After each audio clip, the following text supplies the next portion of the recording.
ini harus sempurna. Kalau kamu terlalu sering mengulang kalimat ini, kesannya kamu tidak cukup cerdas atau membumi. Orang yang mengharap kesempurnaan berarti mempersiapkan diri untuk gagal. Orang cerdas lebih suka menyelesaikan tugas secara bertahap dan melihat apa yang bisa diperbaiki seiring prosesnya. Mereka tidak memaksakan harapan yang mustahil terhadap diri sendiri dan orang lain, serta menghindari nada bicara manipulatif dan menuntut. Ini nggak adil. Kalau memakai ungkapan ini dalam percakapan dengan kolega dan teman-temanmu, kamu memberi kesan orang yang naif. Semua orang juga tahu kalau hidup itu tidak adil, jadi mengharap keadilan akan terdengar kekanak-kanakan. Alih-alih mengeluh, orang cerdas akan bertanya, apa yang bisa kulakukan untuk memperbaiki situasi? Mereka bisa mencari kondisi yang menguntungkan kedua belah pihak, dengan membahas apa yang siap mereka berikan dan apa yang ingin mereka dapatkan secara terbuka. Ungkapan, jangan tersinggung ya, tapi juga bukan cara terbaik untuk memulai percakapan. Saat orang mendengarnya, secara tak sadar, mereka menanti sesuatu yang menyinggung dan tidak sopan darimu. Orang cerdas tidak akan membuka percakapan dengan suasana negatif. Kamu tidak mau membuat lawan bicara merasa diserang sebelum kamu sempat menyampaikan maksud, kan? Terkadang, saat merasa tertekan di pekerjaan, mungkin kamu akan berkata, paling cuma butuh waktu semenit, atau segera beres. Lalu butuh 2 jam atau bahkan berhari-hari untuk menyelesaikan pekerjaan itu. Kalau kamu tidak bisa memperkirakan waktu yang masuk akal, orang akan berpikir kamu tidak begitu cerdas dan tidak bisa diandalkan. Jika kamu ingin terkesan cerdas, jangan pernah janjikan untuk menyelesaikannya lebih awal dari waktu yang mungkin dibutuhkan. Akan lebih cerdas memberikan waktu lebih kepada dirimu dan selesai sebelum tenggat waktunya. Itu bukan salahku. Adalah ungkapan kekanak-kanakan lain yang sebaiknya tidak kamu pakai di tempat kerja. Kamu tak akan dihormati dengan menimpakan kesalahanmu kepada orang lain. Orang yang cerdas mampu mengakui bahwa mereka bersalah dan mengoreksi diri sendiri. Kalimat ini mungkin juga memancing orang untuk menyerang lebih dulu dan makin menyalahkanmu. Jadi, jika sesuatu yang buruk terjadi dan itu memang bukan kesalahanmu, lebih baik sampaikan faktanya dengan tenang dan hindari menunjuk-nunjuk. Kata-kata seperti "ups" atau "salahku" jelas bukan cara terbaik untuk mengungkapkan penyesalan atas kesalahanmu. Orang mungkin akan merasa kamu berusaha mengabaikan konsekuensi dan tidak ingin bertanggung jawab atas tindakanmu. Hindari membuat orang kewalahan dengan kalimat yang terlalu panjang dan buruk susunannya. Double negatif seperti "aku nggak punya" atau "aku nggak bisa" bisa membuatmu terkesan konyol. Rasanya tidak pas dan tentu sulit dipahami. Kalimat seperti ini membuat pendengar bingung dan berusaha mengurai apa maksudmu sebenarnya. Aku mau nanya, mungkin ini pertanyaan konyol, tapi... Dan ungkapan lain saat kamu menyebut diri tidak begitu cerdas, biasanya muncul saat kamu tidak yakin dan ingin bermain aman. Orang cerdas berusaha menghindari ini sebab mereka tidak merasa malu untuk bertanya. Bertanya adalah cara mereka menjadi cerdas. Kalau kamu kurang pede tapi ingin membuat orang menghargaimu, mulailah menganggap dirimu serius dan hindari menilai tindakanmu sendiri konyol. Hindari mengakhiri kalimat dengan "dan semacamnya". Itu terkesan tidak dewasa dan bisa menjauhkan pendengar dari esensi pembicaraan. Kalau kamu menerangkan sebuah daftar, lebih baik sebutkan semua poin dengan jelas. Ini membuatmu tampak lebih bertanggung jawab dan fokus. Kolega dan teman-temanmu tidak perlu menebak-nebak apa yang kamu maksud dengan yang semacamnya. Hindari kata-kata mengganggu seperti kayak, dan kata-kata pengisi lain dalam pembicaraanmu. Begitu juga dengan kata-kata seperti literally, agak, semacam, tahu kan, dan sejenisnya. Terlalu banyak memakai kata-kata ini kayak bisa bikin kamu terdengar kurang cerdas dan kompeten. Kalau kata-kata itu muncul begitu saja, tarik napas dalam saat kamu berbicara. Dan jangan takut memberi jeda jika dibutuhkan. Itu bukan tugasku. Orang yang tidak mau memikul tanggung jawab di luar tugasnya berisiko meninggalkan kesan negatif. Orang lain mungkin berpikir, kamu tidak tertarik dengan pengembangan pribadi dan hanya memenuhi kapasitas minimal demi mendapat bayaran. Tentu, kamu harus melindungi hak-hakmu dan mencegah orang lain mengambil waktumu cuma-cuma. Orang cerdas memakai kasus semacam ini untuk melakukan negosiasi promosi atau kenaikan gaji, alih-alih cuma mengabaikan tugas. Jangan sebut-sebut IQ-mu yang tinggi sebagai bukti bahwa kamu lebih cerdas daripada orang lain. Agak terkesan naif ya. Para psikolog telah menemukan banyak sekali jenis kecerdasan, termasuk kecerdasan linguistik, visual, musikal, ritmik, emosional, dan lain-lain. Tes IQ hanya menilai salah satunya dan menentukan seberapa pandai kamu memecahkan teka-teki dan masalah. IQ tinggi tidak menjamin kamu lebih cerdas dalam semua aspek kehidupan. Karena itu, menyebut tes IQ sebagai bukti kecerdasan luar biasa mungkin terkesan kuno. Sekarang ini teknologi berkembang pesat dan inovasi dengan cepat menjadi sejarah. Karena itu ungkapan, "Aku selalu mengerjakannya dengan cara ini," membuatmu terkesan agak malas dan menentang kemajuan. Ini membuat orang bertanya-tanya, kenapa kamu tidak mau menyempatkan diri untuk memperbaiki rutinitasmu? Jika kamu sering mengulang kata-kata yang membuatmu terkesan malas dan pasif, mustahil bosmu akan mempercayakan tanggung jawab dan promosi kepadamu. Cara mudah lain untuk terdengar konyol adalah memakai kata-kata yang tidak kamu pahami. Kalau kamu tidak 100% yakin dengan arti dan cara pengucapan yang benar, coba cari di Google. Atau hindari saja memakai kata itu. Jangan memakai terlalu banyak kata populer dan bahasa gaul profesional, cuma biar terdengar keren. Terutama ke orang-orang yang tidak tahu arti kata-kata itu. Kamu akan terdengar mirip robot tanpa empati dan hanya mengutip buku-buku bisnis. Tidak masalah sekali-sekali berkata aku nggak yakin kalau kamu sedang membahas fakta-fakta tertentu. Tapi kalau kamu sedang menyampaikan pendapatmu sendiri dan terlalu banyak menggunakan kata-kata yang berkaitan dengan kualitas, ini akan membingungkan dan janggal. Orang cerdas yakin bahwa pandangannya penting dan menyampaikan pendapat subjektifnya dengan jelas untuk menghindari kekacauan yang tidak perlu. Terkadang kita kewalahan oleh tugas yang sepertinya mustahil. Mengulang-ulang ungkapan, aku nggak mampu ngerjain ini, tidak akan membantu atau memberimu dukungan. Justru akan membuatmu terkesan konyol dan malas. Orang cerdas mencari solusi, bukan mencari alasan. Dan kalau memang tidak punya pengalaman atau kemampuan memadai untuk menuntaskan suatu tugas, mereka tidak ragu untuk meminta bantuan. Memanggil kolega priamu dengan cuy atau bro bisa meninggalkan kesan tidak sopan. Begitu juga memanggil sis ke kolega wanita. Orang yang konservatif bisa menganggap ini sangat tidak pantas, bahkan menyinggung. Kalau kamu bekerja di perusahaan startup yang santai dan bentuk komunikasi ini dianggap wajar, pastikan aman kalau kamu memanggil seseorang dengan bro sebelum melakukannya. Berkata, akan kucoba, akan membuatmu terdengar tidak cukup pede dengan kemampuanmu untuk menyelesaikan tugas. Orang cerdas tahu mereka bertanggung jawab atas tindakan mereka. Jika kamu akui dengan lantang bahwa kamu meragukan kemampuanmu, orang lain akan makin meragukanmu. Orang yang tidak paham bisnis cenderung menilai tanpa melakukan riset terperinci. Kalau kamu impulsif dan kasar dalam menilai orang, acara atau tempat, mungkin kamu akan mendapat reputasi sebagai orang dangkal.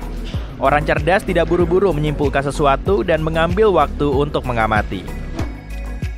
Aku fans beratmu. Mengidolakan orang di sekitarmu atau seleb bisa membuatmu terkesan agak naif.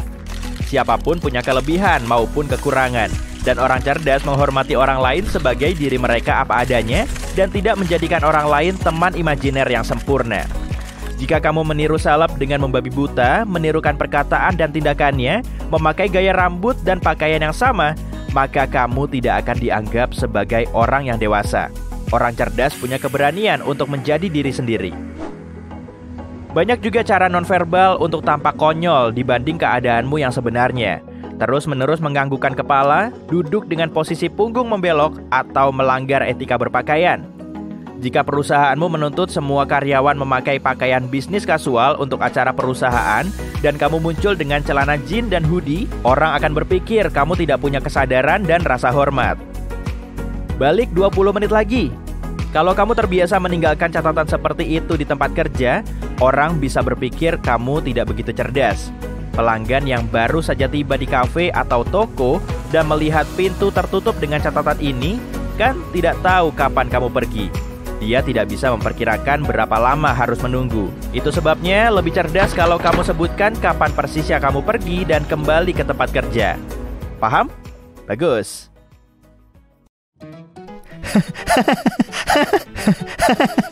Cekikikanmu di waktu-waktu serius sebenarnya bukan tawa, melainkan adalah mekanisme pertahanan yang membantumu melewati masa sulit. Meskipun beberapa orang memahaminya, kamu mungkin merasa sangat tidak nyaman saat mengalaminya. Jadi, agar bisa berhenti cekikikan di momen-momen tegang, kamu perlu menggantinya dengan sesuatu yang mengalihkan perhatianmu. Cobalah menjilat atau bahkan menggigit bibir. Kamu juga bisa mencoba menggigit bagian dalam pipimu atau mencubit diri sendiri. Rasa sakit ini akan menghentikan tawamu. Kalau beruntung. Fidgeting juga bisa. Intinya, cari kegiatan yang bisa mengalihkan perhatian. Mulai dari mencetak-cetakan pulpen, menekan tombol ponsel, atau bahkan menyentuh anting. Wah, cowok nggak bisa ya? Kalau sudah tidak tahan, satu-satunya solusi yang ada hanyalah pergi. Cari alasan yang masuk akal. Misalnya, kamu mual atau butuh udara segar, dan tertawalah sepuasnya saat tak ada yang melihat. Tertawa juga bisa menjadi obat yang ampuh setiap kamu merasa stres, tapi harus lihat-lihat tempat ya. Oke. Terkadang kamu tidak bisa pergi dan menggigit bibir tidak mujarab lagi. Nah, cobalah fokus ke satu warna di ruangan. Cari semua benda kuning, lalu yang merah, dan selanjutnya. Memecahkan masalah kecil seperti ini bisa menstabilkan emosimu lagi. Bernyanyi di dalam hati, berhitung dari 1 sampai 20 atau bahkan meniru iklan aneh yang kamu lihat di internet semalam. Intinya adalah mengalihkan perhatian ke hal netral. Biasanya butuh waktu kurang dari semenit untuk menenangkan diri setelah kamu berhenti memikirkan apapun yang membuatmu cemas. Saat masuk ke suatu ruangan, kemungkinan semua mata tertuju padamu. Buka lebar matamu dan tunjukkan kamu juga menyambut mereka. Saat tersenyum, jaga mulutmu agar terbuka. Jika terlalu lebar, beberapa orang mungkin berpikir itu senyum palsu. Sip, waktunya menyapa semua orang. Ingat, jabat tangan lemah mungkin dianggap menyinggung. Kesan pertama selalu penting. Jika jabat tanganmu tegas, orang-orang langsung berpikir kamu orang yang ramah dan mudah bergaul.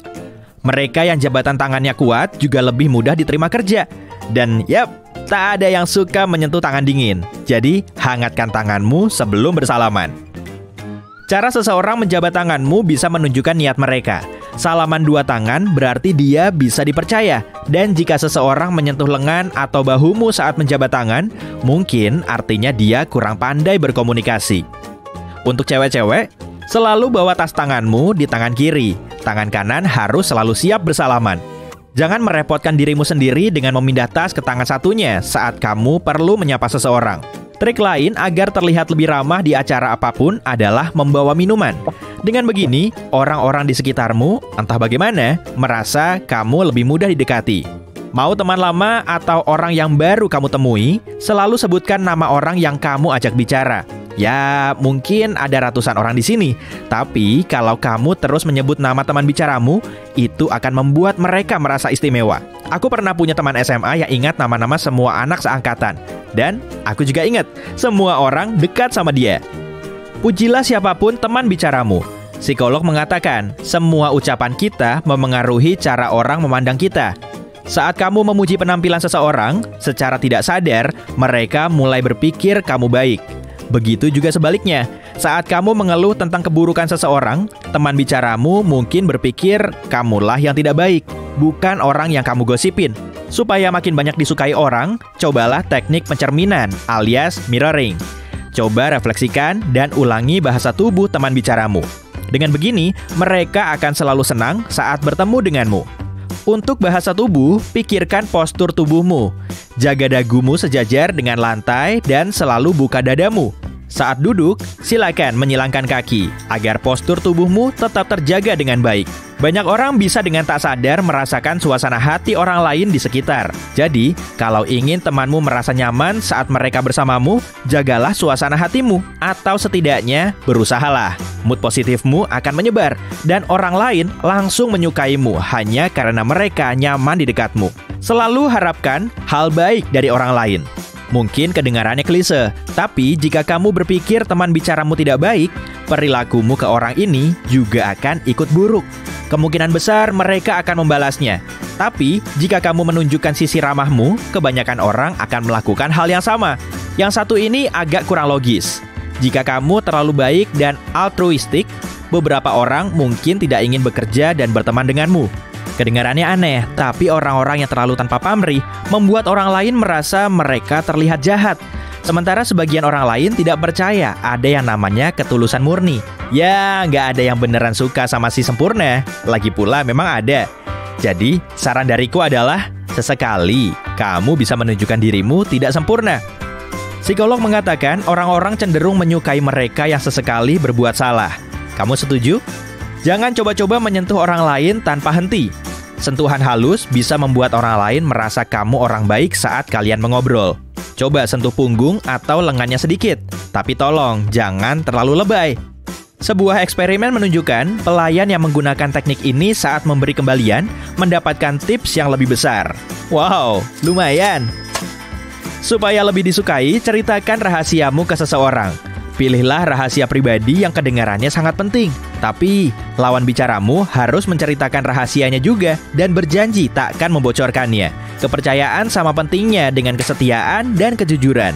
Pertanyaan basa-basi seperti, apa warna favoritmu? Boleh-boleh saja. Tapi, coba ceritain tentang cinta pertamamu dong. Mungkin bisa membantumu mengenal seseorang lebih dekat. Tapi berhati-hatilah dalam memilih pertanyaan dan tanyakan saat kamu yakin itu takkan menyakiti perasaannya. Tingkahmu di internet membentuk kesan umum yang orang miliki tentangmu. Jangan membagikan terlalu banyak foto di media sosial. Mungkin kamu mengira akan terlihat ramah dan terbuka. Tapi penelitian terkini membuktikan bahwa orang lain tampaknya tidak begitu peduli dengan mereka yang terlalu banyak berbagi kehidupan ke internet. Tapi jangan coba menjadi sebaliknya. Tidak berbagi sama sekali bisa lebih buruk daripada kebanyakan berbagi. Akan terkesan mencurigakan kalau seseorang punya terlalu banyak atau terlalu sedikit orang di daftar teman mereka. Penelitian lain mengungkapkan jumlah yang pas adalah sekitar 300 orang. Mereka yang punya teman di bawah 100 orang kurang begitu disukai. Sementara yang punya lebih dari 300 dipandang so eksis atau terlalu sibuk main medsos. Ya, nggak usah peduliin soal 300 orang deh. Kalau kamu punya 6 teman sejati yang benar-benar mengenal dan menyayangimu, itu jauh lebih baik daripada 300 teman internet. Yap, begitulah pendapatku. Oke, kembali ke tema utama. Saat bicara dengan seseorang dan mendapatkan tanggapan menyebalkan, cobalah tatap matanya. Banyak orang mulai merasa ada yang salah saat diperlakukan begitu, dan mungkin itu membuat mereka berubah pikiran. Tapi, lain cerita kalau kamu minta dibeliin mobil sama orang asing ya. Jangan terlalu mengadi-ngadi. Setiap kali berdebat dan lawan bicaramu terus melawan pendapatmu, mulailah bicara lebih cepat. Dengan begini, mereka tak akan punya cukup waktu untuk memproses ucapanmu. Harus berpikir ulang dan mungkin mempertimbangkan kembali pendapatnya. Begitu juga sebelumnya. Saat seseorang setuju denganmu, bicaralah lebih lambat agar mereka dapat menelaah obrolan dengan baik. Sekali lagi, bicara dengan cepat gak bakal bikin kamu dibeliin mobil sama orang asing. Kenapa mobil mulu sih? Caramu meminta bantuan juga penting jika kamu ingin memastikan permintaanmu terwujud. Kita semua ingin merasa penting.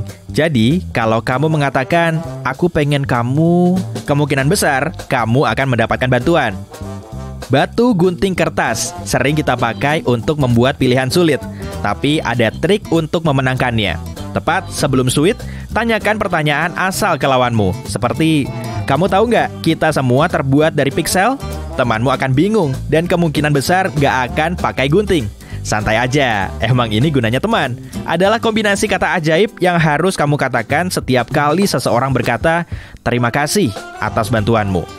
Intinya, silakan katakan apa saja kecuali nggak masalah, yang cuma membuat temanmu merasa dikecilkan. Beberapa orang cenderung melupakan hal baik yang baru kamu lakukan untuknya, tapi malah membuatnya mengingat mereka berutang padamu. Respons baik lainnya adalah sama-sama. Aku udah jarang dengar yang satu ini. Membaca bahasa tubuh bisa membantumu membaca pikiran seseorang. Jika lawan bicaramu menutup mata, mereka menyembunyikan sesuatu atau bosan denganmu. Mungkin keduanya. Saat seseorang menyentuh mulut, penyebabnya pasti karena dia nggak sengaja mengatakan sesuatu atau lagi sariawan. Orang juga bisa dibaca dari caranya duduk. Orang yang condong ke depan saat duduk biasanya tertarik dan menyukai teman bicaranya. Jika seseorang cenderung bersandar, itu menunjukkan dia bosan dan tidak ingin diajak bicara. Mau bagaimanapun, kamu mengetahui sesuatu tentangnya. Selamat mencari teman. Meghan Markle sering menyentuh rambut ya, dan kamu bisa melihatnya di banyak foto. Gerakan menenangkan ini membantunya merasa tenang saat ada terlalu banyak perhatian di sekitarnya. Trik lain yang dia pakai adalah menurunkan dagu. Ini menciptakan semacam perisai yang melindunginya. Pakar etiket mengklaim salah satu hal yang membuat orang lain menyukai kita adalah kalau kita kelihatan mudah didekati. Bawa tas tanganmu dengan tangan kiri, tangan kananmu harus selalu siap sedia untuk salaman. Agak repot ya kalau harus memindahkan tas ke tangan kiri waktu mau nyapa orang lain. Trik lain supaya kamu terlihat lebih ramah di pesta adalah dengan selalu memegang minuman. Dengan begini, orang lain bakal cenderung mendatangi kamu buat ngobrol.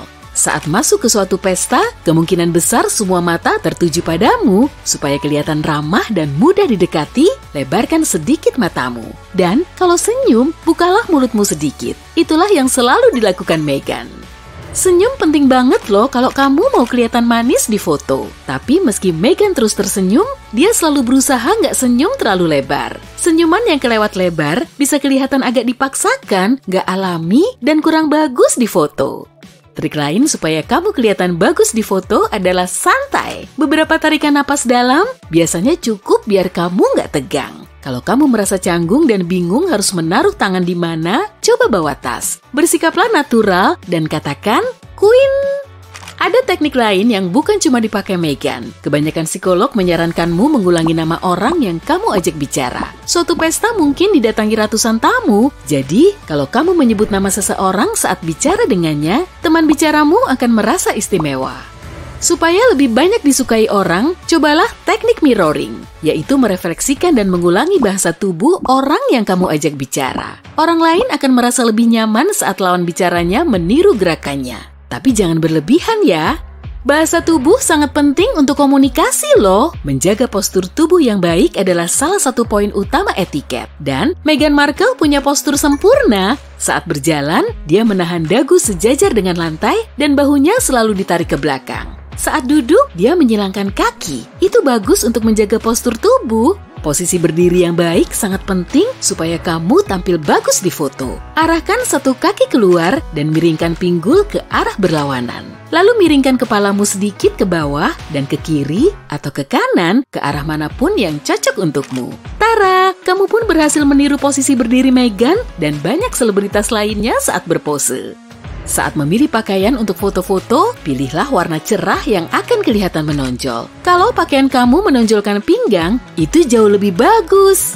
Memuji orang-orang di sekitarmu adalah cara yang baik agar orang lain menyukaimu. Dan cara ini super ampuh loh. Psikolog menyatakan, semua ucapan kita memengaruhi cara pandang orang terhadap kita. Saat kamu memuji penampilan cantik seseorang, secara tak sadar, mereka mulai berpikir kamu adalah orang yang baik. Dan jika kamu mengeluh tentang seseorang yang sikapnya tidak baik, lawan bicaramu mungkin menyimpulkan kalau kamu aslinya nggak baik. Jadi, jagalah ucapanmu. Banyak orang bisa secara tidak sadar merasakan suasana hati orang-orang di sekitarnya. Oleh karena itu, kalau ingin temanmu merasa nyaman saat bersamamu, cobalah bersikap ceria. Jika kamu memancarkan getaran positif, orang lain akan langsung menyukaimu. Itu karena mereka merasa nyaman saat di dekatmu. Ada teori yang mengatakan kita menilai satu sama lain berdasarkan dua hal utama, kehangatan dan kompetensi. Kalau ingin orang lain menyukaimu, coba tunjukkan bahwa kamu hangat, ramah, dan tak punya niat bersaing. Sementara aspek lainnya adalah kompetensi, bisa jadi pendidikan, pekerjaan, dan hal lainnya. Tapi kamu perlu menunjukkan kehangatanmu dulu. Setelah itu, baru tunjukkan kompetensimu. Urutan ini penting banget ya, apalagi kalau kamu mau menerapkan teknik ini di tempat kerja. Berprasangka baiklah kepada orang lain. Kalau kamu berpikir seseorang tidak ramah, sikapmu mungkin akan menunjukkan sifat yang paling tidak menarik dari orang tersebut. Setelah itu, mereka malah makin bersikap negatif kepadamu. Tapi, kalau kamu menunjukkan keramahan, orang akan memperlakukanmu dengan lebih baik. Tak ada yang menyukai si Mas atau Mbak sempurna. Apalagi kesempurnaan itu fana. Jadi, tunjukkan betapa tidak sempurnanya dirimu dari waktu ke waktu. Ternyata, orang-orang cenderung lebih menyukai mereka-mereka yang terkadang melakukan kesalahan. Ada satu eksperimen keren yang pernah membuktikannya. Sekelompok siswa diminta menilai tingkat keramahan seseorang. Mereka menonton beberapa video orang-orang yang mengikuti kuis. Anehnya, mereka yang gagal mendapat nilai lebih tinggi dibanding mereka yang lulus kuis dengan nilai bagus. Beberapa poin tambahan bahkan diberikan kepada orang yang menumpahkan kopi di akhir kuis. Kamu jelas tidak perlu melakukan hal yang sama. Yang penting, jangan takut terlihat lemah.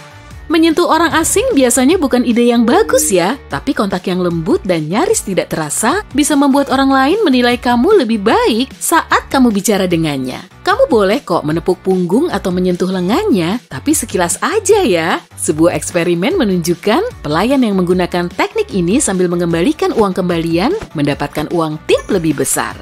Agar seseorang lebih menyukaimu, ceritakan rahasia kepadanya. Boleh berupa informasi pribadi, tapi bukan rahasia yang bisa dipakai untuk menusukmu loh ya. Dia pun akan merasa dekat denganmu, tapi pastikan dulu teman barumu ini tak akan membocorkan rahasia ini.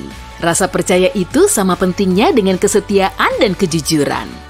Pertanyaan santai seperti, doyan bubur diaduk atau enggak? Bisa juga kamu lontarkan. Tapi dengan bilang, coba deh ceritain tentang cinta pertamamu. Bisa membantumu lebih mengenal teman bicara. Jadi, berhati-hatilah dalam memilih pertanyaan dan tanyakan setelah kamu yakin pertanyaanmu nggak nyakitin perasaan siapapun. Orang-orang yang datar kelihatan lebih sulit dipercaya dibandingkan mereka yang lebih ekspresif. Bukan berarti kamu harus ngamuk-ngamuk sembarangan juga ya. Cukup tunjukkan sikap tulus dan jangan pendam perasaanmu. Anehnya, kalau kamu terlalu baik dan tidak mementingkan diri sendiri, orang lain mungkin ogah bekerja atau berteman denganmu. Aneh memang, tapi mereka yang terlalu baik sering membuat orang lain merasa rendah diri. Mereka juga bisa dianggap tidak tulus. Tidak tersenyum adalah kesalahan besar, tapi menambahkan emoji senyum ke surat resmi mungkin akan membuatmu terlihat inkompeten. Sebaiknya hindari ya, meski kamu ingin terlihat hangat dan ramah. Sebaliknya, pilih kata-kata yang tepat dan simpan senyummu untuk pertemuan offline saja. Perilakumu di internet membentuk kesan keseluruhan yang dilihat orang lain darimu. Jangan terlalu banyak membagikan foto di media sosial. Sebuah penelitian terkini menunjukkan orang lain biasanya merasa asing dengan orang yang terlalu sering berbagi kehidupan pribadinya.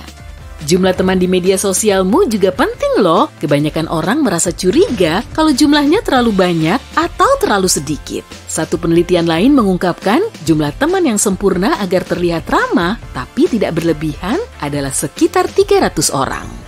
Pengguna medsos yang cuma punya teman di bawah 100 orang punya peringkat penilaian yang lumayan rendah. Mereka yang punya lebih dari 300 orang mendapatkan hasil yang sedikit lebih baik. Namun, banyak partisipan penelitian menganggap mereka terlalu fokus ke media sosial dan gila popularitas.